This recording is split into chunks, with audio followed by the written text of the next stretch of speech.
Sejam bem-vindos a mais um episódio do Movimentcast. Meu nome é Matheus Winkler, eu estou aqui com o meu co-host, Vitor Brito, e hoje a gente tem uma convidada especial para falar sobre envelhecer melhor. A gente está aqui com Ana Eduarda Tânios, que é geriatra pela USP, especialista em envelhecimento saudável, e aqui a gente vai chamar ela de Duda. Sim, com certeza. Todo mundo chama, fica à vontade. Duda, muito bem-vinda. Obrigada, meninos. Eu que estou super feliz de estar aqui. Obrigada pelo convite. Duda, obrigado pela presença. Eu já até soltei um disclaimer aqui que o Matheus, ele vai falar muitas coisas que você vai achar que é sério, que não é, mas o mais importante é o conteúdo que a gente vai passar pro pessoal aqui. O bom senso, assim, é uma pecinha que sempre me faltou. E até eu fico, às vezes, preocupado, pensando nessa questão até de envelhecer. Será que serei eu demente, né? Por causa dessas questões que já não estão tão bem reguladas agora, e talvez o telespectador aqui que está escutando, ele consiga, assim, também se identificar um pouco com isso e a gente tem preocupações com como que a gente vai ser, o que vai acontecer, como que as coisas vão ficar. E aí a gente pode já começar falando um pouquinho, Duda, o que é envelhecer melhor? Perfeito, então. Eu acho que você trouxe um ponto muito importante da demência, né? Que muita gente acha que demência é algo normal do envelhecimento ou que está associado a envelhecer. E não, né? Uma das doenças que podem acometer com o avançar da idade, mas que também é altamente prevenível. Então, quando a gente pensa em envelhecer melhor, em tudo isso que eu prego, em tudo isso que eu defendo, é realmente a gente prevenir doenças que são altamente prevalentes no envelhecimento, mas que podem ser prevenidas com o estilo de vida. Então, quando a gente pensa nas doenças que mais matam e incapacitam, demência, infarto, AVC, câncer, elas são doenças altamente preveníveis a partir de um estilo de vida saudável. E quando eu falo estilo de vida saudável, eu não estou falando de nada milagroso, de nada super difícil, de coisas simples, de coisas básicas. Então, tua alimentação, atividade física, controle do estresse, relações sociais, espiritualidade. Então, alguns pilares que, quando eles se combinam, eles previnem todas essas doenças e a gente consegue chegar lá nos 80, nos 90, de forma que a gente tenha vitalidade, que a gente tenha energia, que a gente não só sobreviva, mas que a gente também viva. Acho que o ponto é esse, né? A gente não ter mais anos de vida, a gente ter mais vida aos nossos anos vividos. Sempre falo isso. Então... Filósofa, né? Foi profundo, né? Até já começando com essa, eu vou ter que fazer aquela interrupção no galera, ó. Se você gostou dessa frase aqui, já deixa a tua avaliação no podcast 5 estrelas, porque isso daqui foi sensacional. Repete, por favor, Duda. Vou repetir algumas frases que eu falo, então, sobre envelhecer melhor. Eu sempre pergunto, né, para os meus alunos, para os meus pacientes, ou para qualquer pessoa que me pergunte o que é envelhecer melhor. E eu devolvo uma pergunta. Você quer mais anos de vida ou mais vida aos seus anos vividos? Você quer viver ou apenas sobreviver? Você quer contar os anos ou quer que os anos contem? Então, isso tem uma grande diferença, porque a expectativa de vida está aumentando e viver mais, todos nós vamos, né? Vacinas, medicamentos, antibióticos, a medicina evoluiu justamente para a gente viver mais. Quando a gente pega a nossa expectativa de vida lá atrás, era 57 anos. Hoje é uma expectativa de vida de 77 anos, né, em média. Mas a expectativa de vida saudável, a expectativa de vida livre de doença não está acompanhando esse aumento. Ou seja, a gente vai viver mais, mas não necessariamente viver melhor. Então, esses 20 anos ali vão ser com incapacidades, com doenças, com fragilidades, sendo que a gente poderia ter uma vida boa de ser vivida. Então, envelhecer melhor é isso, é envelhecer com independência, com autonomia, com vitalidade, para que sejam anos bons e não uma década ali, ou até mais do que isso, marginal que a gente fala, de incapacidades, dores, aquela coisa de envelhecer, sofá, cama, idas ao médico. A gente pode ser muito mais do que isso, a gente pode ter sonhos, a gente pode ter uma vida boa de ser vivida. Dentro desse contexto que você falou, me remete muito àquele livro Outlive, do Peter Asher, Ele separa entre Health Span e Life Span. Exatamente. E ele tem uma pergunta que eu acho muito legal, que é, hoje em dia a gente não pergunta mais quantos anos você quer viver, e sim o que você quer fazer nos últimos 10 anos Exatamente. de vida que você tem. Porque a gente sabe que tem características genéticas relacionadas que vão se manifestar, por isso que tem pessoas que falecem antes, mas ao mesmo tempo o que você pode fazer para postergar isso e te trazer uma melhor qualidade de vida, né? Exato. E o que você acha, assim, de dica para as pessoas que têm 30, 40 anos e que talvez não pensam no futuro?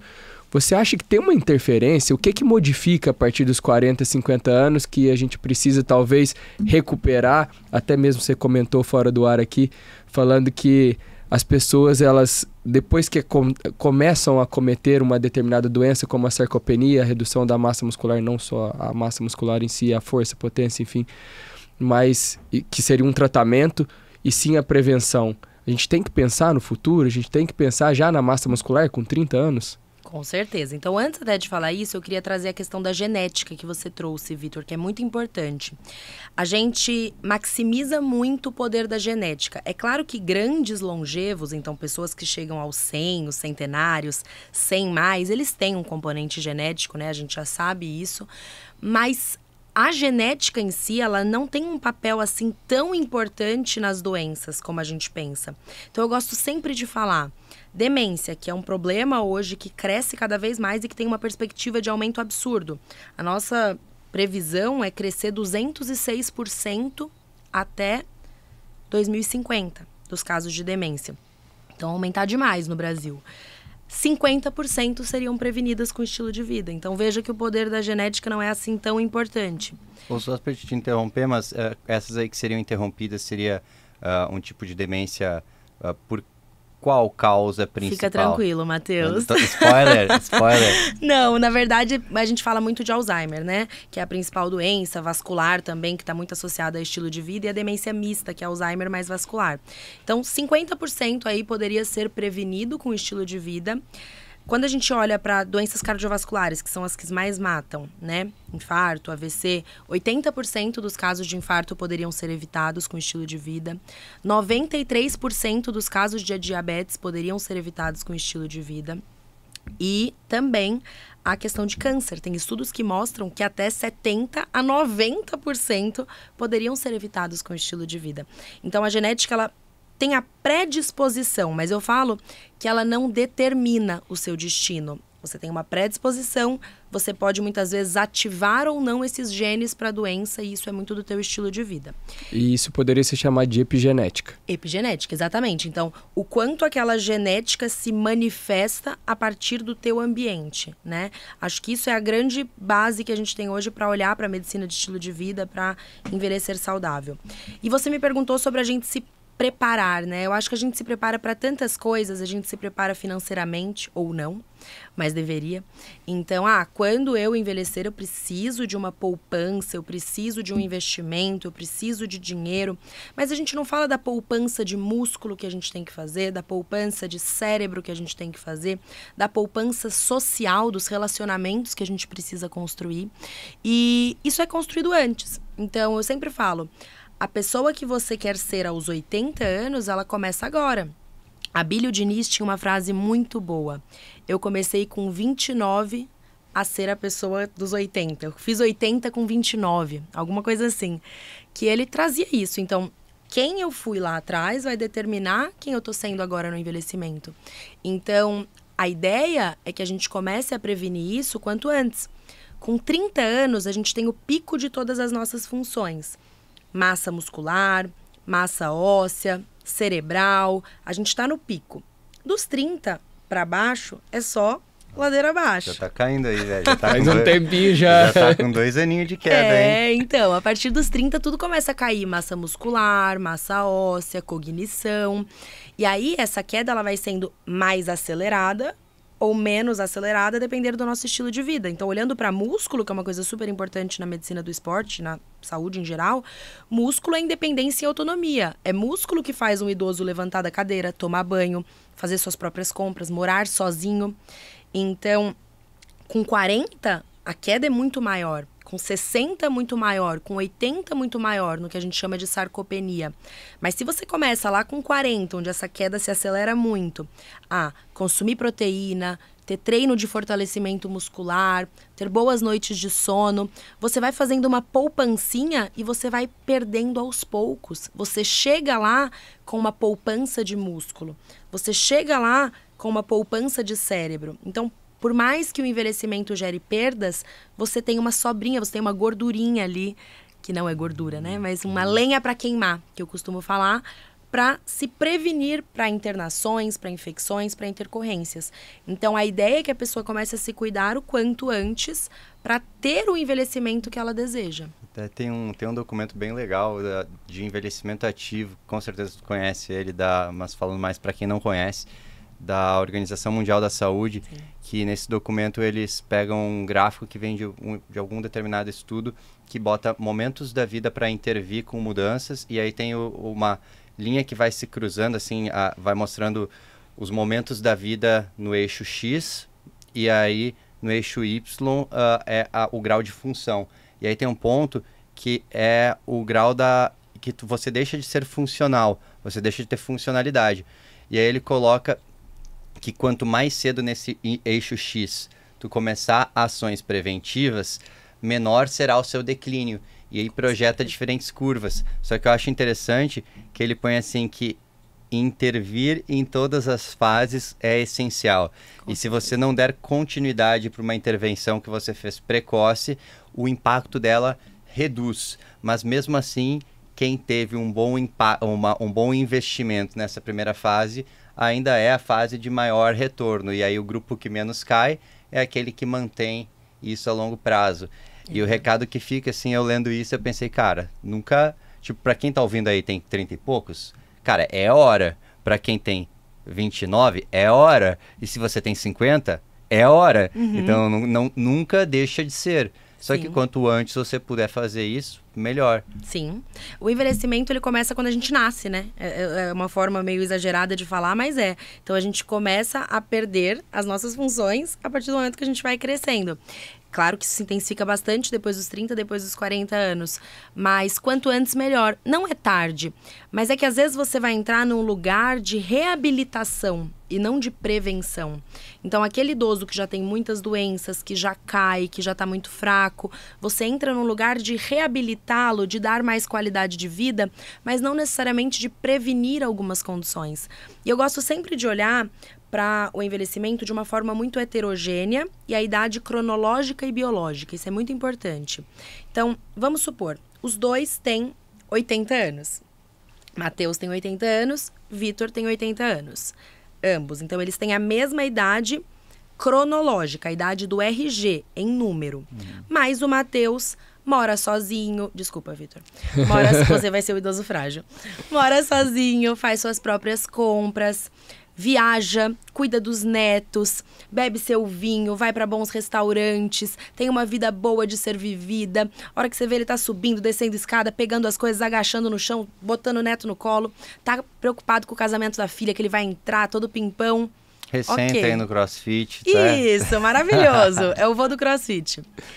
Por outro lado, o Vitor também tem 80 anos, a mesma idade cronológica, mas biologicamente as células dele já estão bem mais adoecidas. Então é aquele idoso que, a hora que vai levantar da cadeira, tem que apoiar e a perna treme porque não tem músculo, e aí chega a levantar e já cai. Precisa de alguém para dar banho, não pode sair de casa para estar nos almoços de família porque ele tem dor, ou ele até está com uma demência, então ele sai do ambiente, ele fica completamente desconectado. A vida dele é cama, sofá, remédios, aquela caixa cheia de remédio enquanto o Matheus toma um. Então vejam, os dois idosos têm a mesma idade cronológica, mas idades biológicas completamente diferentes, então são indivíduos completamente diferentes. E o que determina um indivíduo que será como Matheus ou como Vitor são as escolhas que ele fez ao longo da vida, as escolhas que ele fez lá atrás. Então, hoje, a maior parte de pessoas que eu atendo e que eu cuido são pessoas de 30, 40, 50 anos que chegam e falam: eu quero envelhecer como o Matheus. Eu tenho pavor de envelhecer como o Vitor. A gente pode fazer algo? Sim, a gente pode fazer muita coisa. Inclusive, acontece com muita frequência do pessoal me falar isso, assim, quero envelhecer como você, Matheus, como o Vitor não. Até eu posso começar a ser teu garoto propaganda aí. Eu não sei se eu já falei aqui na câmera, mas eu de fato tenho 80 anos, né? O cara começa isso, a aloprar aqueles total. assim, né? Total. Verdade. E você ficou assim depois de fazer o meu programa, né? Depois de entrar no programa Envelhecer Melhor, eu fui sentindo que a cada pouco meus telômeros eles iam ficando mais longos, isso, assim. Negócio... é tipo Benjamin Button lá. Benjamin Button. É bem legal, assim, agora saindo do campo da brincadeira, voltando para o campo sério da coisa. A gente, dentro da medicina esportiva, a gente tem um ambulatório lá na Unifesp, que é da geriatria do esporte. E aí o pessoal da geriatria, os R4 da geriatria, né, eles rodam conosco lá, e eles passam lá.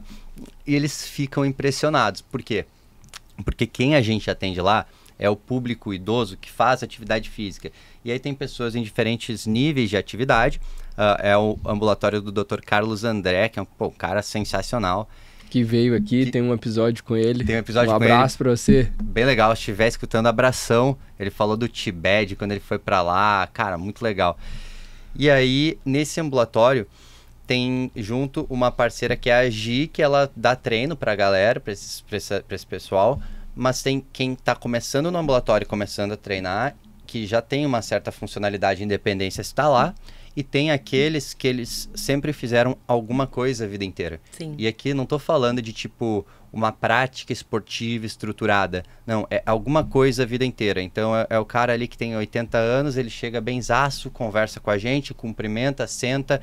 E aí tu conversa com o cara, ele nunca seguiu uma dieta maluca da moda. Não, ele sempre comeu comida de verdade. Ele gosta de correr, mas ele também, às vezes, pedala. E às vezes ele faz flexões e outras coisas assim. E recentemente, há alguns anos, ele começou a academia. Então a gente vê pessoas assim querendo dizer que isso é melhor que aquilo. Não, as pessoas que a gente vê lá, que tem muita funcionalidade, elas foram sempre ativas de alguma forma e buscando diferentes coisas. E o pessoal da geriatria que passa conosco, eles ficam assim... Caraca, vocês aqui só tem... idoso filé. No máximo, vocês têm no máximo algum pré-frágil, porque o score lá de performance SPPB, a gente nem pode usar o SPPB porque todos os nossos eles pontuam 11 e 12. Então a gente já usa um score adaptado para poder ter essa pontuação. E aí o pessoal que passa lá fala, cara, isso daqui... Não existe, é só idoso robusto que vocês têm, mas quando a gente olha a história deles, cara, é sempre igual. E daqui a uns 30 anos, daqui a uns 30 anos o pessoal que passar lá vai ter vários assim, não, eu sou aluno do Envelhecer Melhor. Exatamente, é isso mesmo. Matheus, um negócio muito legal que você falou é de não ser algo complexo, né? E quando você fala, todos têm as mesmas características, eu lembro muito das Blue Zones, né? Que são as zonas azuis, os locais onde as pessoas vivem mais e melhor no mundo. Todas essas regiões, né, no Japão, na Itália, todas essas regiões, elas têm algo em comum, que é ali alguns pilares básicos, e nenhum deles fala sobre correr maratona, fazer a dieta maluca. São pilares muito básicos, que são os pilares que eu promovo também. Então, a gente fala muito outra coisa de saúde física, não é só saúde física. Então, pode ser que a pessoa não tenha a melhor alimentação ou melhor grau de atividade física, mas ela construiu relacionamentos sociais excelentes, ela tem espiritualidade, ela tem um propósito de vida que a gente chama de Ikigai. Então, ela tem uma saúde social, espiritual muito boa, que balanceia às vezes o que não é tão legal na saúde física. Nós somos um só corpo, físico, mental, espiritual e social. Queiramos ou não, isso aqui eu não estou falando da minha opinião, estou falando de ciência, porque a espiritualidade, ela atua em prevenção, atua em tratamento. Ter um propósito de vida, algo que você consiga unir missão, paixão, propósito no seu trabalho, é algo que também está relacionado a envelhecer melhor. Então você vê algumas pessoas, elas faziam uma caminhada leve, elas comiam mais frutas, mas nada demais. Mas todos os dias elas andavam, elas não pegavam Uber, elas não ficavam no celular o tempo todo, elas tinham bons relacionamentos, elas sentavam à mesa quando elas iam comer com a família, olhando nos olhos, cultivavam relações sociais positivas, tinham um momento de espiritualidade. Tudo isso faz com que elas sejam saudáveis.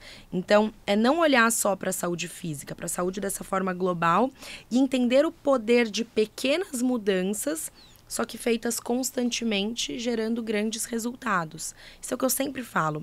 Tudo que é muito extremo dura pouco. Então, uma pessoa que não faz nada e ela fala, eu vou começar a fazer 3 dias de crossfit, todos os dias de caminhada, numa intensidade super alta. Isso vai se sustentar por 1 semana, 2, que é o tempo da motivação inicial, né, daquele início. Agora, a constância, aquilo que realmente vai fazer diferença ao longo dos anos, são as pequenas medidas. É quando ela escolhe pegar a escada ao invés de elevador. É quando ela escolhe comer uma fruta ao invés de tomar um sorvete ali no meio do dia. É quando ela escolhe encontrar um amigo e não ficar só ali fritando na rede social. São essas pequenas coisas ao longo do tempo que geram uma qualidade de vida. E uma outra coisa que eu vi o Matheus falando, na hora que você deu o exemplo do vovô saudável e do não saudável, que ele falou... Eu acho que a gente tem que fazer a peruca dos vovôs da próxima vez, tipo Juninho. Vamos. Eu tenho lá em casa uma coletânea de perucas, a gente vem a caráter. Tá Pode bom. ser usado. Próxima vez, então. E ele comentou sobre o recém-matriculado no CrossFit. Para mim, o recém-matriculado no CrossFit, provavelmente ele não tem massa muscular, ele não fez essa constância que você mesma comentou. E dentro da realidade de hoje em dia, nós vemos que as pessoas querem respostas muito rápidas para tudo. Então, qual que é o segredo com 60 anos para eu chegar com 80 bem? Você devia ter pensado muito tempo antes para ter trazido, porque eu fiquei 20, 30 anos da minha vida sem fazer nada. Lógico que toda hora é hora de começar, de um novo recomeço. Mas, enfim, a resposta para mim, de todas as pessoas de hoje em dia que pretendem ter uma vida saudável no envelhecer, é muito o que você faz desde sempre e sem querer respostas muito rápidas e sem ter muitos segredos.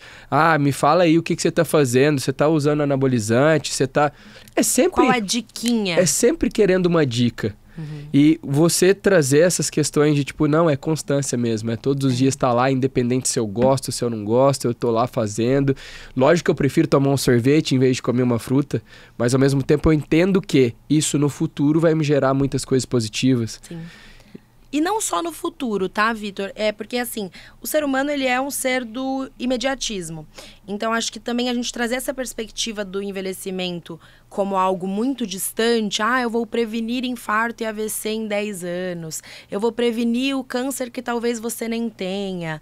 Eu vou fazer você ter mobilidade aos 80. Eu tenho 40, não tô nem pensando nos meus 80. O ser humano, ele é imediatista, né? Embora ele seja ansioso e ele esteja sempre no futuro, ele não consegue acessar muito aquilo. Então, eu gosto de falar do hoje também. Então, essas escolhas hoje, elas afetam a tua saúde física, elas afetam a tua saúde mental. Uma pessoa que se movimenta, que come bem, que dorme bem, que tem boas relações, que tem uma espiritualidade bem feita, que tem um propósito muito claro, essa pessoa, ela tem mais energia, ela tem mais disposição, ela tem mais alegria no viver dela hoje. Então, a gente vê de novo no envelhecimento heterogêneo pessoas de 50 anos acabadas e pessoas de 80 super bem. Por quê? Porque talvez esse cara de 50 só come besteira, não dorme, tá fritando no trabalho, não tem um tempo de qualidade. Então, não é sobre o futuro, é sobre hoje mesmo. Porque, assim, a qualidade de vida hoje não é boa. Quando a gente pega uma mulher perimenopausa, uma mulher 40, 50 a mais, essa mulher tá passando por muita coisa. Saúde física, mental, social, tá tudo muito bagunçado. Então não é sobre os 80, é sobre agora mesmo. É sobre ela não ter aquela fadiga. E eu acho que hoje um dos principais adoecedores é o estresse, né? Então a gente olhar para isso, que a nossa geração e todo o nosso mundo, ele tá muito ansioso.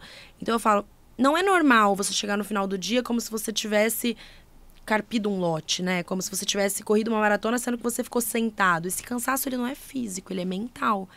Então, aí entram técnicas, né, de gerenciamento de estresse, de respiração, técnicas que são bastante valiosas para acalmar aqui. Então, quando você vê, É o teu hoje que não tá legal, que talvez o amanhã nem chegue, porque o teu hoje tá tão ruim que talvez nem chegue. Mas trazer essa perspectiva de essas medidas simples, elas vão melhorar a tua qualidade de vida hoje. E essa coisa da diquinha, né, eu gosto de falar um negócio, é justo que muito custe o que muito vale. Se eu tô te falando que você vai ter disposição, energia, bem-estar, que você vai prevenir as principais doenças, você jura que você acredita que vai ser uma pílulazinha da farmácia ou um sorinho colorido que vai te dar tudo isso? Você jura mesmo? Porque se isso tivesse acontecendo, eu não sou boba. Eu também estaria usando. Eu também quero. Também quero coisas fáceis, rápidas. Mas por que que eu, que estudo isso, que pratico isso, estou lá? Acordando, treinando, porque eu sou boba? Porque eu não quero um resultado rápido? Não, porque não funciona. Então, e não está no caríssimo, né? As pessoas precisam entender que fazer exercício físico é diferente de combater tempo de comportamento sedentário. Então, hoje, a pessoa pode ir todos os dias na academia 1 hora. Se ela passa o resto do dia numa cadeira, o benefício ali da atividade física está sendo anulado pelo risco de ficar sentado. Então, antes de tudo, levante a bunda da cadeira. Antes de tudo, diminua o seu tempo sentado. Antes de pensar, será que eu vou correr? É importante fazer exercício. Mas é igualmente importante você dar mais passos ao dia. Só o fato de caminhar mais com os seus pés já diminui a chance de ter um infarto, de ter um AVC. Então, olhar para isso, né? Para o simples, para o básico, para o palpável. Aí, conforme a pessoa vai tendo vitórias, a gente vai evoluindo. E não dá para ela um plano super difícil que não cabe na vida dela, que não cabe na rotina dela. Aplica. A orientação da maçaneta, né? Fui no médico, ele me passou uma receita gigante, não falou nada sobre exercício, sobre alimentação. A hora que eu tô com a mão ali na maçaneta, faz exercício. Não vai funcionar. Orientação da maçaneta. E uma outra coisa que eu vejo muita dificuldade é da gente mostrar para uma pessoa de 40 anos, por exemplo, que ela tem um risco aumentado de ter infarto, AVC, câncer, porque ela sabe disso, tá passando na televisão, a gente fala percentuais. E hoje em dia, através da tecnologia, eles estão buscando trazer isso, informações individuais de pessoas. Eu quero causar um pouquinho de polêmica, tá? O que você acha dessa tecnologia associada, por exemplo, uma questão genética e esses testes que estão fazendo hoje em dia? É fidedigno o quanto você vai ter, você mesmo vai ter chance de ter algum tipo de doença ou não? Perdão eu interromper aqui, mas eu comprei um desses, velho, que estava em promoção, te juro. Eu comprei ele, chegou lá em casa e eu não fiz ainda, já deve fazer uns 6 meses que o kitzinho tá lá. Porque eu tô muito ocupado, cara. Não, é pura procrastinação. Vou fazer isso aí, depois te conto minhas... Você me conta. Mas fala aí, Duda. Bem polêmico, né? Você vai me deixar aqui, mas acho que é importante falar sobre isso. O pessoal chama isso hoje de medicina de precisão, né? Então, eu vou ver a tua genética e baseado na tua genética, eu vou atuar. Eu acho isso uma grande... Hoje, na minha opinião, uma grande... Picaretagem. Não é picaretagem, porque realmente ele eu vai... achei que tu ia falar picaretagem. Não é picaretagem. É um desperdício de recursos com coisas que sabidamente a gente poderia agir melhor. Então, vou explicar pra você. Não é picaretagem porque se eu fizer um teste genético e eu realmente olhar ali a tua predisposição a isso, aquilo, a minha pergunta é, todo exame ele precisa ser solicitado com uma resposta. Esse exame vai mudar a minha conduta? Então, se eu fizer um teste genético em você e eu perceber que você tem uma predisposição para ter demência, né? Não aquela coisa familiar, que é tipo hereditário mesmo. Que você tem um gene ali que te predispõe a ter demência. O que eu vou fazer por você? Eu vou te dar um programa de estilo de vida para... fazer a dieta mediterrânea, dieta Mind, um programa de exercício físico, técnicas de meditação e de respiração para controle de estresse. Eu vou estimular tuas relações sociais. Eu vou, pelo estilo de vida, melhorar a tua saúde para que esse gene não seja transformado. Não tem um remédio que eu vá intervir. Diferente se você já tem um quadro ali de comprometimento. Aí a gente entra em outra coisa, né? Um quadro inicial, que a gente tem drogas novas sendo feitas. Não é isso. Estou falando para prevenção. Tanto que tem estudos recentes mostrando que programas de mudança de estilo de vida diminuíram, né, esse declínio cognitivo, preveniram. Se eu tiver o resultado, vai mudar a minha conduta? Não, eu vou fazer isso de qualquer jeito. Então, é muito de discutir com o paciente. Às vezes o paciente quer aquele teste. Ok, mas eu explico para ele. A gente vai gastar um dinheirão fazendo esse teste, mas, independente, eu não vou olhar para a tua genética. Eu vou olhar para tudo que eu posso fazer para que esse e outros genes não se manifestem. E a gente tem que entender qual é o perfil de paciente. O perfil do paciente que é controlador, que precisa do teste para mudar, eu acho que aí vale a pena, por isso que eu não falo em picaretagem, porque tem aquele cara que só se ele olhar ali, eu tenho uma predisposição, então eu vou seguir esse programa de estilo de vida. Isso vai me ajudar a mover ele. Agora, tem aquela pessoa que é extremamente ansiosa, e se eu olhar para ela e falar, você tem um teste, eu acabei com a vida dela ali, porque pode ser que essa doença nunca se manifeste. De novo, ter o teste não significa que você terá a doença. E eu acabei de acabar com a saúde mental dela. Aí ela vai se tornar uma ansiosa, que frita o dia inteiro, e, uma vez que ela é uma ansiosa com mente agitada, eu estou aumentando o risco dela ter demência, porque a ansiedade não tratada aumenta o risco de demência. Então, eu causei um problema com esse exame. Então, o exame, ele é realmente individualizado. Para quem é? Ele vai me ajudar na minha conduta ou ele vai mais atrapalhar a minha conduta e o meu paciente? Agora, em vez de eu fazer esse exame para todo mundo, né, e não dessa forma mais peculiar, e ficar pesquisando tudo para todo mundo, por que eu não gasto esse dinheiro em investir em programas de medicina do estilo de vida que realmente eu sei que reduzem em 50% a demência, que realmente reduzem em 80%, que realmente revertem doenças. A gente tem estudos que mostram que programas intensivos de medicina do estilo de vida revertem doença cardíaca. Então, assim, é para quem? É por quê? E aí, eu acho dessa questão também que a gente tem que olhar, você falou, a pessoa tem dificuldade em mudar, porque ela não se vê ali, em 10 anos, não sei o quê. Por isso que não pode ser uma receita de bolo, né? Por que os médicos têm tanta dificuldade em orientar a paciente e fala assim, o paciente não muda mesmo. Eu já desisti, paciente não quer mudar. Exige técnica para mudar comportamento. Quantas técnicas de mudança você conhece, né? É a pergunta a se fazer para esse cara. O paciente não muda. Quantas técnicas de mudança de estilo de vida você conhece? Quantas você usou? Porque tem, mais de 90 na literatura. Você usou entrevista motivacional? O que você fez? Não, eu falei para ele, quando ele tava com a mão na maçaneta, fazer exercício físico, porque ele vai ter um infarto. Ele sabe. No cigarro, tá lá, vai morrer, vai brochar, vai envelhecer, que é um etarismo, né? Então, assim, ele sabe disso. Aí eu gosto muito de falar da forma como eu uso para mudar o comportamento dos meus pacientes, que é primeiro o porquê, depois o como e só depois o quê. Muitos médicos olham pro o quê. Você tem que fazer 30 minutos de exercício, todos os dias de segunda a sexta, mais 2 vezes de musculação. Isso é só a camada mais externa. Eu tenho que pegar primeiro o porquê dele fazer isso, que é diferente. O porquê do Matheus pode ser porque eu quero envelhecer fazendo mochilão pela Europa. Porque eu quero estar melhor que o Vitor aos 80 anos. Esse é o porquê Sempre dele, assim, competitivo. Agora, o teu porquê pode ser porque a minha filha vai casar e eu quero entrar com ela no altar.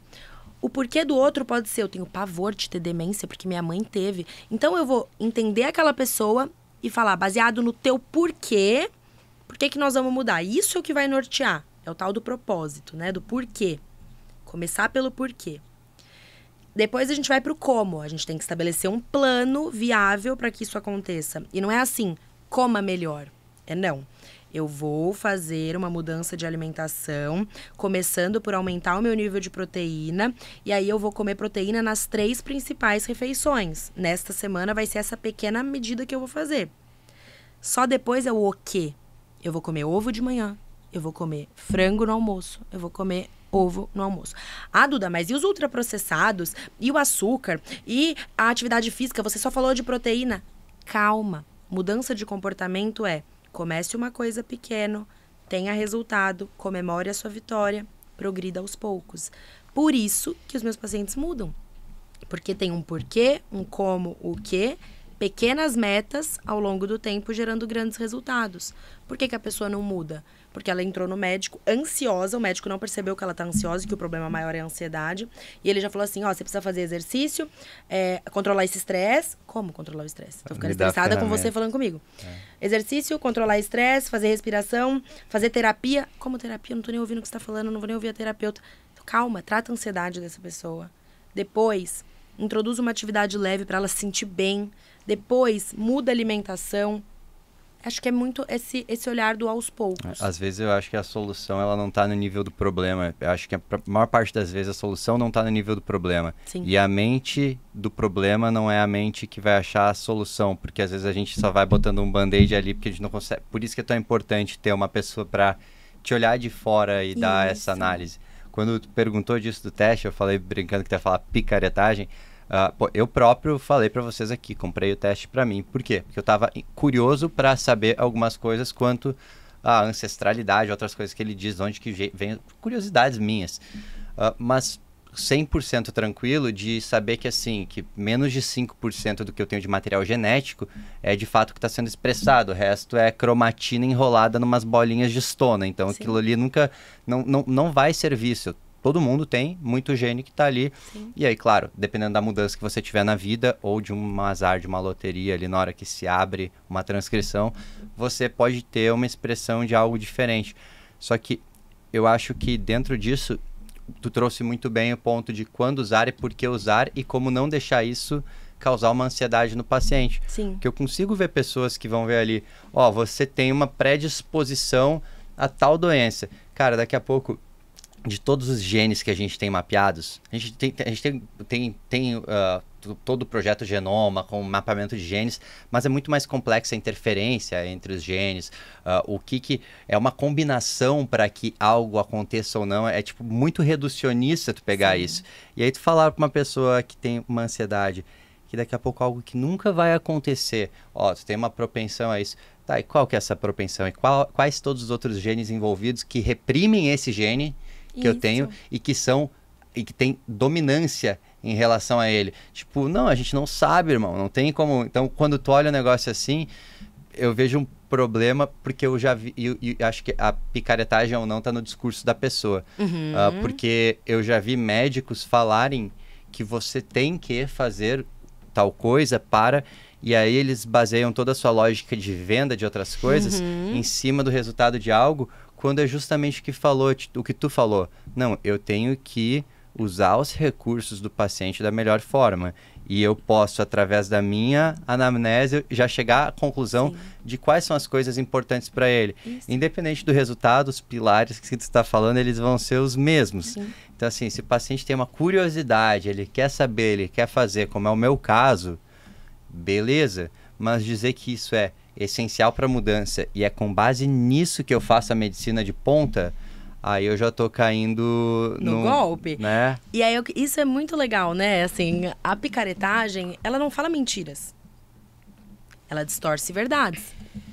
Essa é a diferença. Então, assim, ele pega uma verdade e distorce completamente. Então, não é que o teste é uma picaretagem. O teste tem as suas utilidades, mas ele usa isso para vender o protocolo X, para fazer o soro Y, porque é só com esse exame, que é caríssimo, com o laboratório que eu tenho afinidade, que eu vou vender o meu programa. Então, assim... É isso que é o problema, não é o teste em si. E deixando claro que existem alguns testes genéticos que são altamente fundamentados para rastreamento de algumas doenças. Câncer, por exemplo. Aqui a gente está falando de assim, eu quero ver meus genes para entender a dieta que eu vou fazer baseada nos meus genes. Exato. Só para a gente também não deixar, achar que a gente é porque tem testes que são, importantíssimos. Exato. E isso está avançando muito e que legal. Só tem que diferenciar aí esse joio do trigo, né? Exatamente, gente. Isso tudo tem um contexto, né? Para quem a gente está falando, para que doença, para que paciente. Eu acho que olhar a medicina dessa forma, bem individualizada mesmo, é bem melhor do que a gente ficar colocando as coisas em caixas. Acho que a gente erra menos. Eu quis fazer essa polêmica justamente para criar esse raciocínio para o pessoal, porque é algo atual que hoje em dia várias pessoas postam nas redes sociais, que fizeram um determinado teste, e eu gosto de falar exatamente o que você falou. Ô, eu acredito tá polêmico, né? Eu tô Só que gostando tu sempre joga pro outro. E jogo pro outro. Ele tá querendo me complicar aqui. Mas as pessoas se saem muito bem. A gente não chama qualquer convidado pra cá, entendeu? Aqui é sarrafo alto. Cara, excelente a tua pergunta e, tipo, eu acho que as pessoas, de forma geral, têm que se educar mais em relação a isso, porque o público não sabe e às vezes acredita em coisas assim e cria... o mercado, ele tá aí pra gerar desejo, gerar necessidades. A gente acha que a gente precisa disso. É a história do... O que tão falando, o mêsversário do Gael, né? Tipo, agora toda criança tem que ter um mêsversário, porque... Pô, estão falando, a blogueira lá fez, não sei o que. Então, como é que eu vou ter saúde agora se eu não fiz o meu teste genético, entendeu? Não, cara. E assim, a luta por essa questão de falar sobre esse tema, ela é muito grande. Porque existe muita picaretagem em volta desse tema, com coisas muito sedutoras. E não parece tão sedutor te vender um estilo de vida saudável. O que você vai comer, o que você vai treinar. Não, cadê o milagre? Cadê... Então, é um desafio, né? Mas é um desafio que me move bastante, porque eu vejo que as pessoas vão se conscientizar cada vez mais. E eu recebo muita gente que já foi vítima, né, de coisas milagrosas que não deram certo e que falaram, tá bom, deixa eu tentar aqui realmente mudar de comportamento. E não é que a gente não tenha artefatos que nos ajudem, né? Por exemplo, uma suplementação bem indicada, tudo isso é bacana, né? Reposição hormonal no momento certo, não é que, anti-remédio, não é nada disso. É utilizar as coisas da forma certa, para a pessoa certa, sem ter aquele olhar totalmente comercial, né? De assim, o que esse paciente precisa? O que realmente vai transformar a vida dele? Olhar para o que realmente vai trazer diferença na vida dele. E aí, até como a gente fala para médicos, né? Acho que importante a gente falar em vendas, né? Que você falou. Não é errado vender, não é errado comercializar as coisas. O problema é a gente vender algo ruim. Então, fazer o marketing de persuasão e não de manipulação. Marketing de persuasão é você enaltecer uma verdade que é boa, que é legal, que vai ajudar para chegar em mais pessoas, para atingir muitas pessoas. O marketing de manipulação, eu tô distorcendo uma verdade, então é completamente diferente.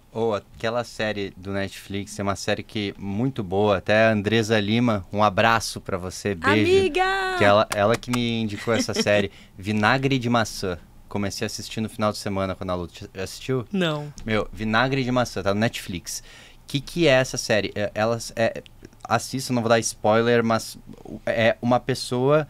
Eu tô recém nos primeiros episódios, então uma pessoa que buscou uma alternativa natural a um câncer e fez um primeiro tratamento experimental lá e começou nessas alternativas naturais, ela estava em remissão. Não sei se vai continuar, porque eu não assisti, enfim. Só que começou a fazer um barulho nas mídias e achou um lugar lá que faziam dieta do suco, enema de café, blá, blá, blá. E aí a série meio que traz essa coisa da picaretagem, assim mesmo, sabe? Sim. E anti-ciência, assim, que a pessoa falava, uma pessoa nesse retiro de coisa natureba falava, você não tem nem que fazer os exames de acompanhamento que os médicos falam. Mas aí, como é que eu vou saber que eu tô em remissão? Não, é que é excesso de exame e tal, isso vai tirar preocupação, espaça mais, não sei o que, beleza. E aí tem outra pessoa olhando de fora, que também é uma das personagens principais, que ela tem um Munchausen ali envolvido e ela começa a simular doenças para ganhar atenção e vender coisas, e daqui a pouco ela tá ali nesse marketing de manipulação com meias verdades, e tem gente que está comprando que tem sofrimento real, que tem doença real, e aí a pessoa acha que a cura está ali. E claro, aqui não estou julgando pessoas que acreditam em alguma coisa. Eu sei que tem muitas linhas mais naturais de se viver, e a gente fez medicina esportiva, a gente acredita na mudança do estilo de vida, mas também a gente não pode negligenciar a ciência e cair nesse discurso de que tudo é anticientífico, e às vezes se você cai nesse discurso demais, de ficar vendendo a tua dieta detox específica, do teu protocolo detox, às vezes uma pessoa que está ali sensível do outro lado, que poderia aproveitar uma janela terapêutica para fazer um tratamento, ela acredita em você porque ela também tem fé e quer um milagre. E às vezes teve alguém que teve uma remissão espontânea de uma doença que acontece, algo que acontece num percentual pequeno, mas acontece. E essa pessoa estava buscando um desses meios, mas ela podia estar buscando qualquer meio. E aí a pessoa valida a tese, não, mas eu vivi isso. E aquela pessoa, ela é de verdade, mas ela não percebe que ela está numa macronarrativa que é doentia. E isso, assistam essa série, até quem está em casa, assiste essa série, porque ela traz assim, cara, assisti 3 episódios, mas eu achei impressionante como ela mostra a loucura que isso é. E eu sei que tem muita gente por aí que vende um estilo de vida, que vende um programinha de treinos com coisa, com nutrição, com a vida feliz e tal, e que fala de algo natural e que, cara, que usa um monte de paradinha e coisa e tal. Sim. Então, é algo que aí a pessoa vulnerável na ponta é a que cai. Exato. E essa, falando de séries, né? Acho que trazer uma opção boa, você trouxe uma opção do que não fazer, do que não seguir. A gente pode olhar também para um olhar do que seguir, do que fazer. A gente tem aquela série Como Viver Até os 100, da Netflix, que fala justamente das Blue Zones, das zonas azuis, e que traz todo esse conceito de coisas simples, coisas que realmente funcionam na vida e olhando para a saúde física, mental, espiritual, social, construindo a tal longevidade saudável. Acho que as pessoas estão se conscientizando cada vez mais, acho que é um trabalho, né? Esse é muito o meu trabalho de informação, de levar essa medicina de verdade, essa medicina de qualidade, falando sim do estilo de vida, porque por mais que esteja em bocas erradas e às vezes sendo falado de uma forma errada, a medicina de estilo de vida é ciência, é tudo de bom. Eu sou uma grande defensora e eu sou uma grande defensora de prevenir é muito melhor que remediar. Então, remédios são importantes, acho que às vezes as pessoas chegam em condições pra gente que não tem como fugir, mas prevenir é sempre melhor. E olhar para isso é olhar para prevenção, é olhar para o antes, é olhar para o que eu posso fazer pela saúde para tratar menos doença. Eu acho que a medicina nos ensina muito, pelo menos para mim foi assim. Eu aprendi muito na minha formação médica a tratar doença, a fazer diagnóstico, a olhar números. Agora, essa sensibilidade de tratar saúde, de olhar para pessoas de forma individual, para a biografia de forma individual, ela veio depois, né, com as minhas especializações e até com os meus estudos, de olhar mesmo para essa medicina da saúde. E não só eu preciso ir no médico quando eu tiver doença, quando eu tiver com algum problema, quando os meus exames estiverem alterados. Não, eu quero tratar saúde para tratar menos doença. Eu quero prevenir para menos remediar. Não me parece bom essa vida de, você tem diabetes? Toma essa pílula. Você tem colesterol? Toma essa pílula. Você tem hipertensão? Toma essa pílula. Mas o que você está fazendo pela causa de todas essas doenças, né? Pelo teu estilo de vida, pelo teu emagrecimento, pela tua alimentação. Então, sempre olhar por detrás, senão a gente vai virando médico prescritor só. E aí as receitas elas vão ficando cada vez maiores, e a gente sabe que no envelhecimento isso é um problema, gera polifarmácia. Então, olhar para isso, né? Uma das coisas que me fez seguir essa área de envelhecimento saudável é me perguntar, eu tinha um questionamento, eu me incomodava, eu atendia muita gente doente. E aí eu olhava e falava assim, caramba, como seria se essa pessoa tivesse chegado antes? É uma reflexão que eu fazia. Então, ela chegou aqui, ela já perdeu uma perna por diabetes, ela já teve um AVC porque ela não tratava a hipertensão, ela teve uma depressão a vida inteira que acabou evoluindo com uma demência, foi bem tratada. Como seria se essa pessoa tivesse chegado antes? E aí isso começou a me fazer pensar, talvez eu não queira estar nessa linha muito no final, né?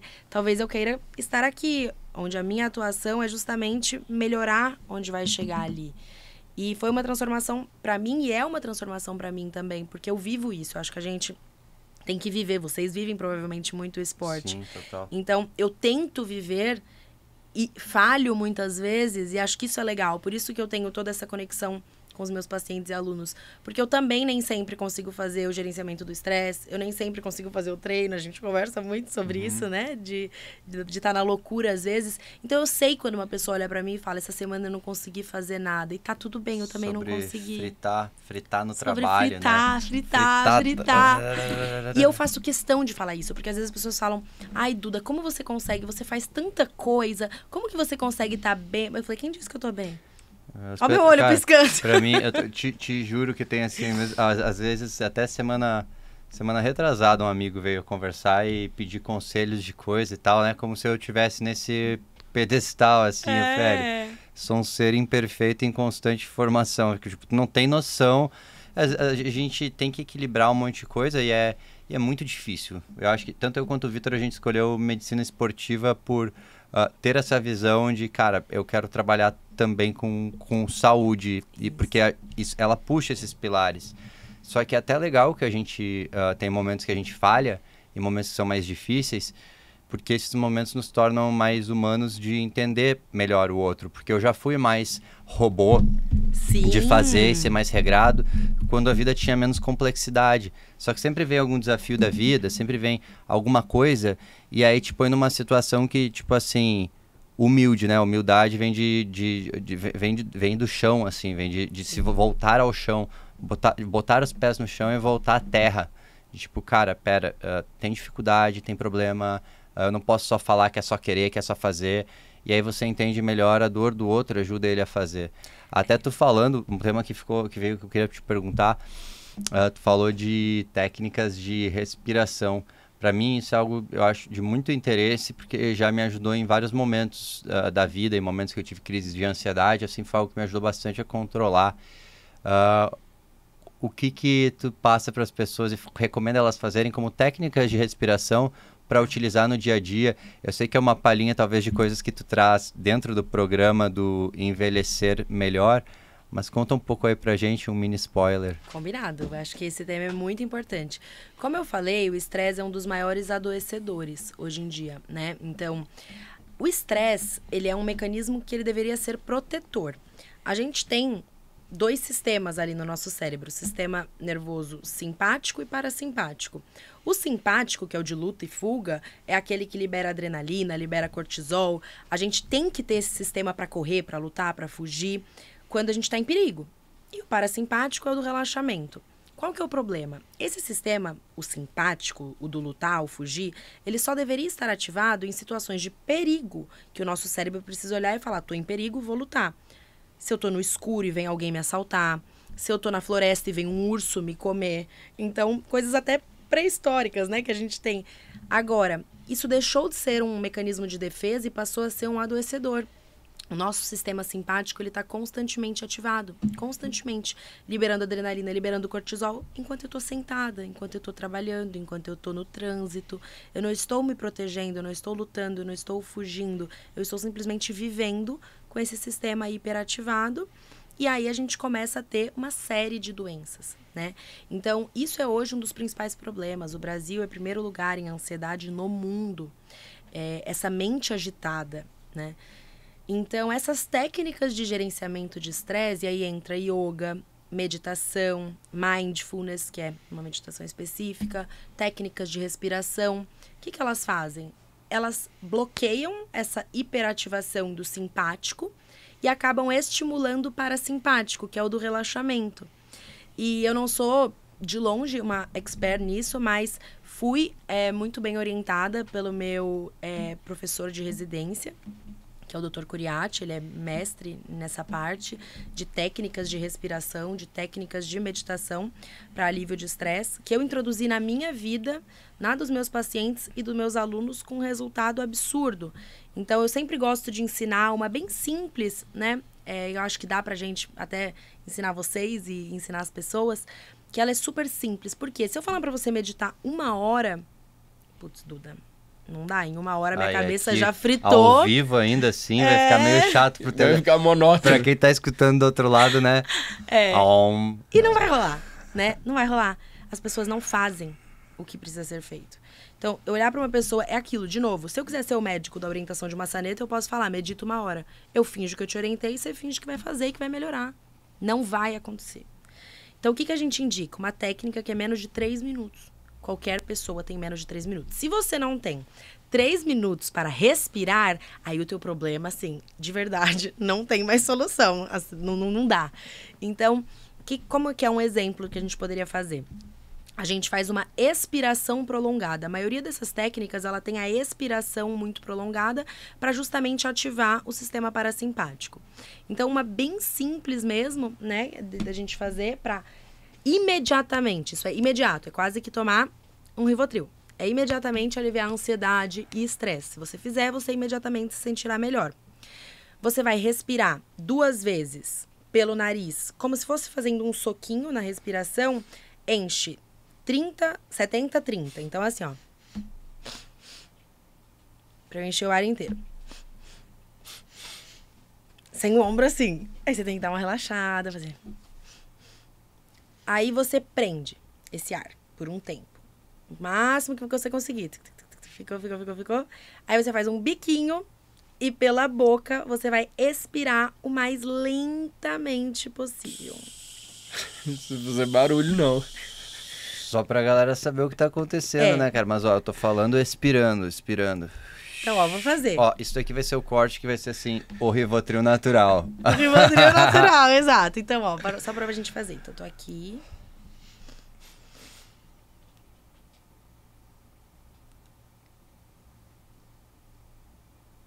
Galera, façam junto em casa, hein? A gente tá segurando o ar. Agora eu já tô soltando aqui com o biquinho.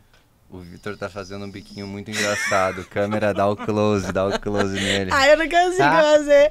Aí, enfim, gente, muito façam bom, em cara. casa. Não faz muito sentido. Eu adorei essa tua técnica, porque eu usava uma outra que era a respiração quadrada. Uhum. E eu realmente, tô falando sério, eu tive crises de ataques de pânico que me perturbaram muito em um momento da vida. Sim. E aí eu aprendi que quando eu sentia os sinais de que o meu pensamento estava escalando para isso, eu tinha que ir para um lugar tranquilo e às vezes, tipo, esse lugar tranquilo, se não tivesse lugar, era ir até o banheiro e ficar sentado, fechar os olhos e respirar. Só que a coisa acalmava e tal. E, tipo, pra mim realmente mudou minha vida, porque aquilo me incomodava muito, assim. Foi um ano difícil de ter ataques de pânico. Só uma coisa. E a respiração é poderosa. Isso é importante fazer 10 vezes, tá? Então não é uma vez. Então você vai fazer 10 dessas, 4 vezes ao dia. É assim que o Curiá te ensina, que realmente é bem legal. Legal. Claro que se você fizer uma, vai abortar imediatamente ali, vai melhorar imediatamente. Só que pra você ter, ao longo do dia, esse bem-estar, você tem que fazer 4 vezes ao dia, 10. Tipo, 10 de 4. Sim, é pra não deixar escalar, assim, né? É pra manter o teu sistema nervoso controlado. E isso age só na consequência. Isso age assim, a minha amígdala, que não é da garganta, minha amígdala cerebral, que é aquela que está detectando perigo, que está o tempo todo detectando perigo na vida moderna. Ela, perigo, e ela ativa o simpático. Essa respiração, ela só vai dar uma acalmada nessa amígdala. Calma aí um pouquinho, relaxa. E ao longo do dia eu me mantenho bem. Agora, se a gente quiser agir na causa da causa, estruturação cerebral mesmo, tem alguns outros componentes da respiração, que ela fica mais complexa, mas igualmente simples. Mas a ideia não é para uma pessoa chegar no final do dia morta, exausta, como se ela tivesse apanhado, sendo que ela ficou sentada. Isso é exaustão mental. E os estudos, eles também mostram nessa parte de medicina do estilo de vida que se você pega uma ressonância de um paciente funcional que não respira, que não medita, e você pega 8 semanas depois, você já tem modulação ali, tanto funcional e ao longo do tempo até mesmo estrutural. Então, algumas áreas cerebrais que ficam maiores, que atrofiam menos. Então, isso é ciência, isso é muito positivo para a saúde. Assim como você até comentou, a espiritualidade tem relação também com exames de ressonância que viram que tem resposta positiva.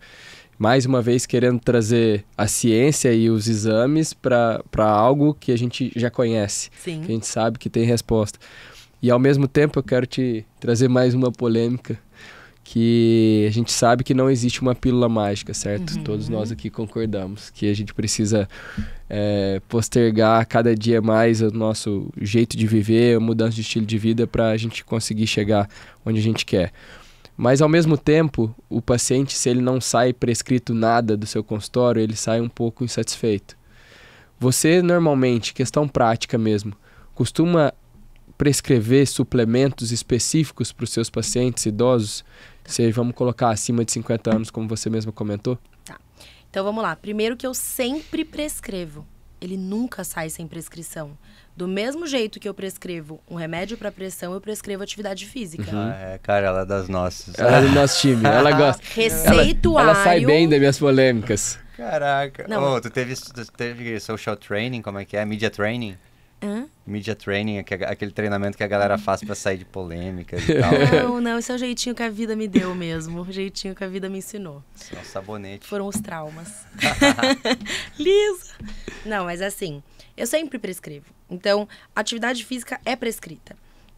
Eu não vou falar a orientação da maçaneta. Faz atividade física. É qual atividade física, quanto de atividade física, com que frequência, com que intensidade. Então, eu prescrevo atividade física. Do mesmo jeito que se eu fizer uma orientação alimentar, ela estará no receituário. Do mesmo jeito que se eu prescrever as respirações, ela estará no receituário. Porque o meu paciente precisa entender que isso é tratamento. E se eu tô só falando, isso não tá ali. Eu preciso acompanhar. Então, quando você passa um remédio para diabetes, qual que é a sequência? Você prescreve, você orienta e depois o paciente volta para você repetir o exame e ver se deu certo. Medicina do estilo de vida é a mesma coisa. Eu prescrevo, eu oriento e ele volta para eu ver se aquele plano que eu fiz, ele deu certo. Então, sempre há prescrição médica.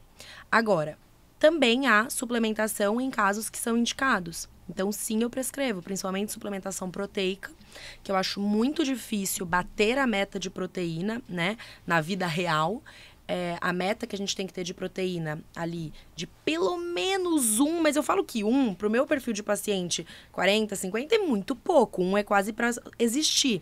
Então, assim, 1 a gente usa mais para grande idoso e tal. Paciente que quer ter uma hipertrofia um pouquinho melhor, construir massa muscular ali. O mínimo do mínimo do mínimo 1,2. Então, é difícil você, quando eu falo isso até explicar para quem não sabe, né? 1,2 gramas por quilo ao dia. Então, vamos colocar, se a pessoa tem, me ajudem na matemática, 60 quilos, quanto que fica de proteína ao dia? 72 gramas. 72 gramas, eu tenho que dividir isso ao longo do dia. Mas peraí, só pra eu botar assim, e um peito de frango de 200 gramas supera esses 72 gramas? Nossa, estão muito polêmicos, né? Vamos lá, gente. Comida é sempre melhor que suplemento. Sempre. Suplemento, já diz o nome. Suplementar algo. Comida em primeiro lugar. Então, se eu comer ali um bifinho de frango, isso equivale a uma dose de whey? Coma o bife de frango. Agora, você tá no meio do dia. Você não vai ficar levando marmita fedida de frango pra comer à tarde, né, Matheus? Não, cara, minha marmita tá ali, né? A de hoje é patinho. Mas a brincadeira dessa foi pra trazer outro ponto que a gente vê muitos pacientes falando assim, não, eu como bastante proteína. Porque, não, que a pessoa pensa assim, ó, esse bife, esse frango tem 200 gramas. Então é 200 gramas de proteína. Não. Mas, poxa, ali tem, tipo, um monte de água. No fim é 20 e poucas gramas de proteína. Exato. Então fortalece o que tu disse que, tipo, não é tão fácil bater essa meta. Que tem gente que não sabe que é um percentual só que tem proteína, né, do alimento. E detalhe, você tem que fracionar ao longo do dia. Não é, então eu vou comer tudo no café da manhã. Tem que ser fracionado. Então imagina, se eu for uma médica que olhar para o paciente e falar assim, você tem que comer mais proteína, viu?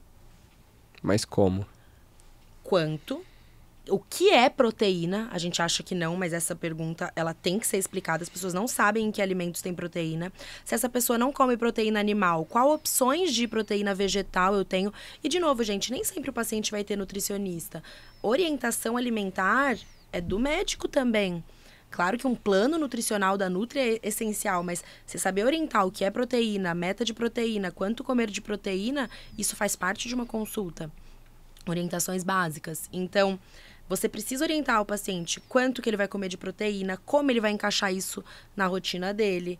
No nosso caso também, a gente olha muito para cálcio, né? Para prevenção de osteopenia, osteoporose, principalmente em mulheres ali, menopausa, pós-menopausa. Então, avaliar essa ingesta de cálcio, ingesta de água.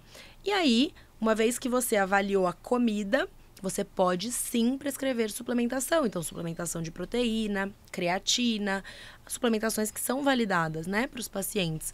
O que eu não gosto e não é nem eu que não gosto, é que não funciona e não ajuda e ainda atrapalha, é ficar dando multivitamínicos ao além. Então, tome esse multivitamínico aqui, cheio de A a Z, que você vai envelhecer melhor. Não vai te trazer benefício. Ah, mas mal não faz. É vitamina. Não, senhor, pode fazer mal. Eu sempre explico. Vitamina D em excesso pode dar intoxicação, o paciente pode ter lesão do coração, lesão do rim, e para hemodiálise eu já sou catastrófica. Os estudos também mostram que multivitamínico em excesso de vitamina E está associado a alguns tipos de câncer, câncer de pulmão. Estudo antigo, estudo bem validado. Excesso de vitamina aumenta a mortalidade. Então não é que assim, mas mal não vai fazer. Vai sim. Então, aí sim, que exames eu peço para o paciente, baseado nos exames, que deficiências vitamínicas ele tem, para que eu possa prescrever exatamente o que ele precisa, o que realmente vai lhe ajudar. E vamos supor, gente, mal não faz mal, ele só vai tomar. Gente, é dinheiro, né? Gasto. Ninguém gosta de ganhar. Alguns gostam, mas eu sempre falo pro paciente, cara, não gaste dinheiro à toa. Vamos pegar aqui esse dinheiro da vitamina, vamos pagar um personal bacana para você realmente fortalecer os teus músculos. Vamos comprar um whey gostoso que vai realmente ajudar na tua meta de proteína. Vamos pegar esse dinheiro do multivitamínico, vamos comprar um vinho gostoso para você socializar com o seu parceiro no final de semana. Né? Não estimulando o álcool aqui, né? Mas de uma forma social e de preferência pessoal. Estimulando a socialização, né? A socialização. Exato, sair para jantar num restaurante gostoso, ter um momento. E a gente acha Duda, a geriatra aqui recomenda o etilismo. O cara pega esse corte, daí foi ela falando ali, né? Oh, meu Deus, assim você me mata. Não. Eu gosto, né, de um vinhozinho, faz parte da dieta mediterrânea. Mas, inclusive, entra outra polêmica, que agora os estudos estão mostrando que não existe dose segura de álcool e que não é para recomendar. Mas eu recomendo muito mais num lugar de preferência pessoal e social, né? Assim, aquela coisa do... Não do vinho, mas de sentar à mesa. É as Blue Zones. Isso, exatamente. Que riu de mim aquela vez na residência, que eu falei para um paciente, o paciente estava com algumas queixas sexuais, mas com hormônios tudo normal, e eu fui falar do relacionamento dele, como é que era. E eu terapia, ele fez uma terapia. E a galera abriu a porta lá que achou que eu tava fazendo ciência, e o Vitor deu risada porque eu falei pra ele, cara, de repente algo legal é tu e a tua esposa sentarem um dia à noite e tomarem um vinho pra conversar. Isso. E a galera ficou dando risada de mim, rindo. Cara, era o que o cara precisava ali, entendeu? Exato. Ele tinha um problema de relacionamento. Isso. Eu não tô falando que ele precisava do vinho. Foi uma sugestão de uma coisa pra fazer, né? E aí, eu até me lembro de uma história que eu sempre conto, que é um paciente que chegou pra mim, isso é muito comum, né? Chega o idoso e chega o familiar. Aí o familiar fala assim, doutora, fala pra ele que ele não pode fazer isso. Eu já fico... não vou falar. Porque assim, o paciente tem autonomia, o paciente escolhe, eu não vou olhar para o paciente e falar que ele não pode fazer algo que o filho falou, isso é completamente contra. Eu defendo muito a autonomia dos meus pacientes, né? E depois o filho entende, até gosta dessa abordagem. Mas o filho olha e fala, doutora, fala para ele que ele não pode tomar pinga. Aí eu olhei para o meu paciente e falei, responde uma coisa, seu João, a pinga é boa? Ele falou assim... É das boas, doutora, eu não bebo coisa ruim, não.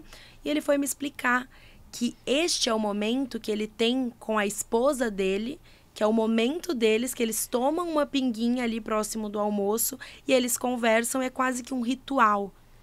Como que eu vou tirar isso de uma pessoa? O aperitivo pré-almoço, assim, né?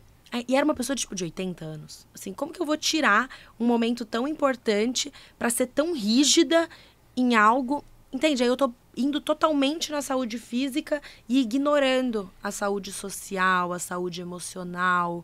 Eu tô sendo aquele médico aqui, né? Eu acho que a gente tem sim que sempre pensar em medicina baseada em evidências, em protocolos, mas a gente também tem que saber quando sair deles. Dá para orientar, assim, seu João, não dá para subir na escada, para subir no telhado depois de tomar pinga. Mas não é nem sem pinga, né? Ninguém pode fazer isso, pelo amor de Deus, nem eu. Então, é mais ou menos isso, é você olhar para além, né? Você tem que saber quando seguir protocolos e quando não seguir. E principalmente na geriatria. A geriatria, algumas pessoas, principalmente muito mais velhas, elas não estão nos estudos. Então, é muito que uma ciência de quem é você, entendeu? Eu vou fazer algo personalizado mesmo para você, que essas pessoas às vezes não estão nos estudos. Então, é mais isso mesmo, esse olhar mais geral. Não, legal. Duda, a gente tá chegando no final aqui, daria pra gente fazer muitos assuntos ainda, muitas pautas, mas de antemão aqui queria te agradecer muito, foi muito esclarecedor tudo que você falou. Desculpe as polêmicas, mas eu sabia que você ia sair bem. Tem mais uma polêmica aqui, tem mais uma polêmica. Quer soltar pra finalizar? Sim. Ai, meu Deus. É verdade que quem não é aluno do Envelhecer Melhor vive menos? Não, brincadeira à parte aqui, tô brincando. Mas queria só que tu falasse um pouquinho, assim, do teu programa, como que o pessoal faz para ser aluno, onde que te encontram. Fala mais aí pro pessoal entender. Beleza, gente. Então, acho que vocês puderam perceber que eu sou uma apaixonada pela medicina do estilo de vida, por promover envelhecimento saudável, que eu tô muito nessa parte de promover saúde para tratar menos doenças. E aí nasce eu falo uma das melhores coisas que eu já fiz na vida, que é o meu filho, que é o meu programa, o programa Envelhecer Melhor. É um programa de longevidade saudável mesmo, de envelhecimento saudável através da medicina do estilo de vida. Então, através desses pilares básicos que a gente conversou, alimentação, movimento do corpo, controle de estresse, estímulo social, espiritualidade, propósito e também estímulo de memória, a gente consegue promover um envelhecimento saudável, né? E esse programa, ele é um programa online, ele é um programa digital, gravado, mas também com encontros presenciais comigo. E ele acontece em alguns momentos do ano. Ele não está ali sempre acontecendo, mas a gente acabou de abrir uma turma agora em janeiro, que está aí no meio do programa, tendo resultados maravilhosos. E a gente abre de tempos em tempos, então vocês podem me seguir no Instagram, onde além de divulgar o programa, quando ele abre, eu dou muita informação de qualidade, acho eu, de qualidade. Com certeza. Mas sobre realmente essa parte de como envelhecer bem a partir do estilo de vida. Então, acho que pode deixar o meu Instagram aqui para todo mundo, para acompanhar. Sou super aberta a responder perguntas.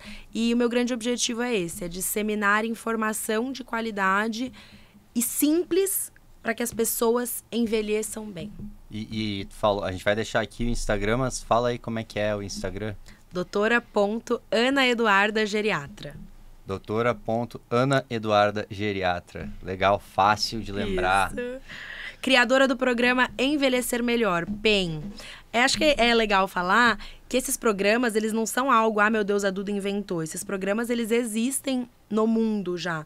Então, nos Estados Unidos, na Europa, as pessoas investem bastante nisso. Até você falou do Peter, né?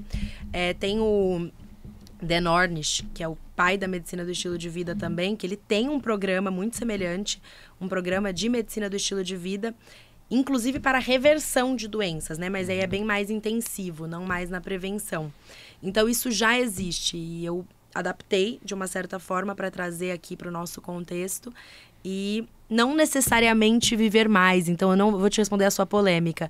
Os alunos que não estão no PEN não estão necessariamente vivendo menos, mas com certeza estão vivendo pior.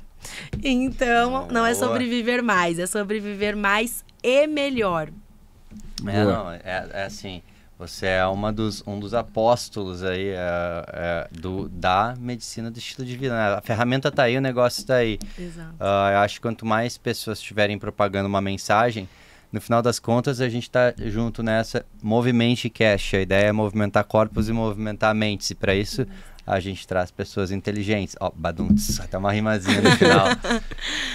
Maravilha. Boa. Recado final? Pode falar aí. Não, fala tu. Você tem que avisar o pessoal o que o pessoal tem que fazer. Não, fala tu. Então, galera, não esqueça de dar a estrelinha pra gente ali total, né? Lógico que uma convidada dessa merece. Fazer uma avaliação, comentar, falar sobre temas futuros que vocês querem que a gente traga pessoas aqui. Então, avaliem muito bem, comentem sobre o que a gente falou sobre aqui e também revejam outros episódios muito interessantes que a gente tem, que tem vários episódios aí que foram sensacionais e que linkam com o episódio atual. Então, sigam a gente lá e vamos nessa. Beleza? Boa, até a Valeu, próxima. Obrigado. Tchau, gente.